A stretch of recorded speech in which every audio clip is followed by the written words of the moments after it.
Hey everybody, it's Coach Jordy here from triathloncoach.ca, and I'm going to take you through a simple standing stretch routine that you can do after your bikes, rides, swims, whatever.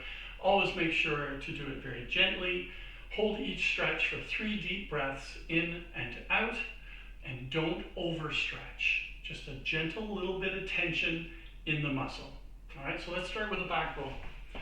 We're going to put our hands on our knees, squat down, lift the hips, option to drop the arms. We're keeping our stomach pulled in, our transverse abdominis. Just hang there a little bit, hands back on the thighs, roll up vertebrae by vertebrae. Place your hands in the back of your hips into a back extension, pushing the hips forward.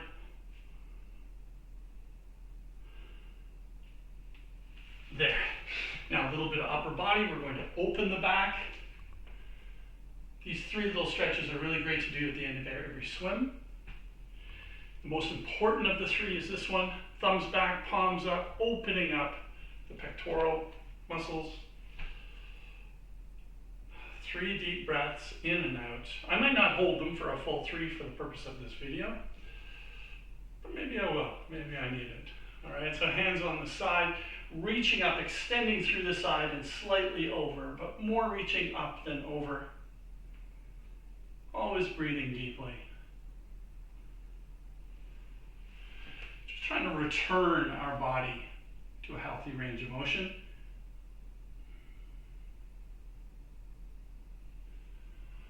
And then for the cyclists, which triathletes are, we're going to put our hand on the underside of the fingers and just gently push them back, or pull them back.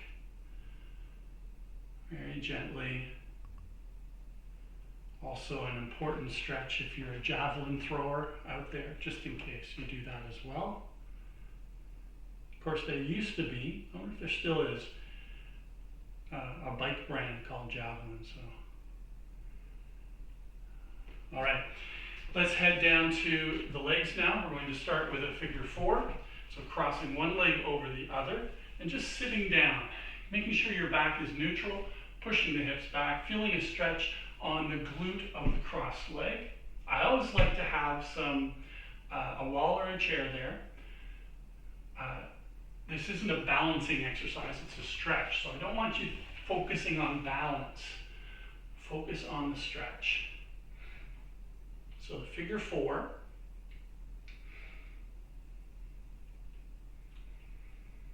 And then a hip flexor stretch, so one foot in front of the other. Rear foot up on the toe. We're going to push the hips forward and then down, feeling a stretch at the top of the rear leg.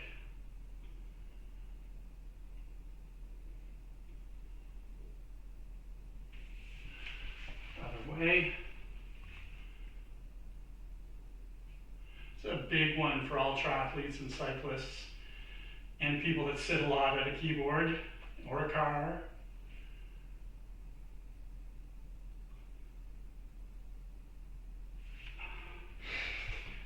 On the outside back, we've got the glute med, so this is a big stretch for it. Cross one leg over the other, neutral back, bowing forward, feeling a stretch on the outside of the rear leg, anywhere from the calf all the way up to the hip.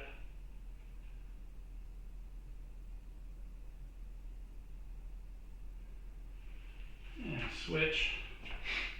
This is your one your stretch that has a very positive effect on iliotibial syndrome.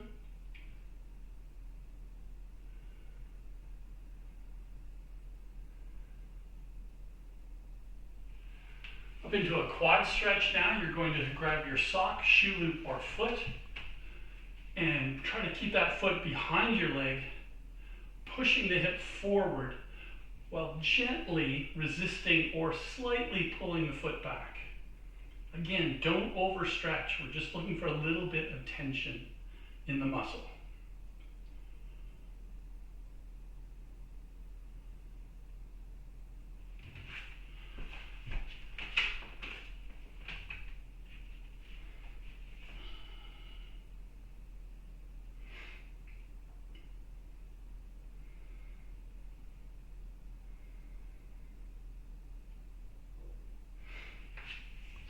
hamstring. Put your heel forward, bend the supporting knee, bow forward gently.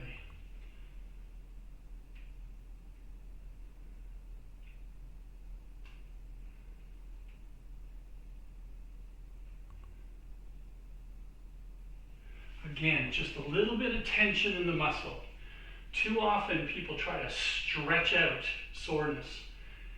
A sore muscle wants recovery, it wants healing. So that just a very, very little bit of tension is all we want. All right, adductor stretch, so the groin or inside of the thigh, feet nice and wide, toes roughly pointing forward if you're comfortable with it. If not, a little bit of a 45.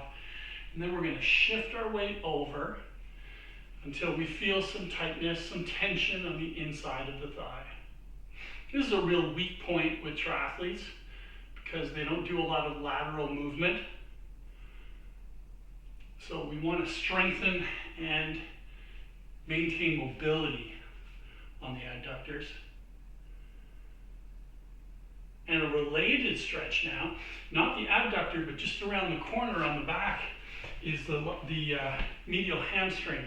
It causes a lot of problems. So we're going to put the leg out on with the heel at 45 degrees, and we're going to slowly tap. This is a dynamic stretch. We'll tap 5 times slowly, and if you put your hand on the inside of the thigh, you should feel some tension there on one of the hamstrings.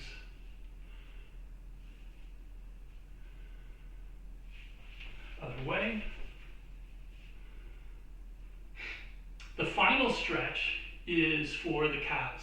You always should do the big muscles of the trunk first and work your way down. Do your calves last.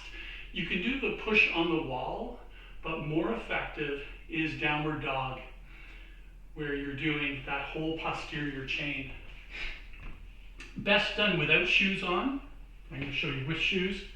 So we're going to go into downward dog, nice neutral spine, and the more mobility you have, the closer those feet can come in, and we're just going to hold that for our 3 deep breaths.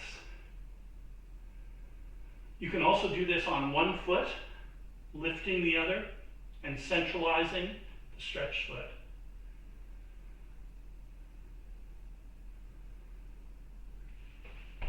Careful up, and we'll finish with the neck. So with the neck, we don't want to lean forward, just want to rotate that chin down.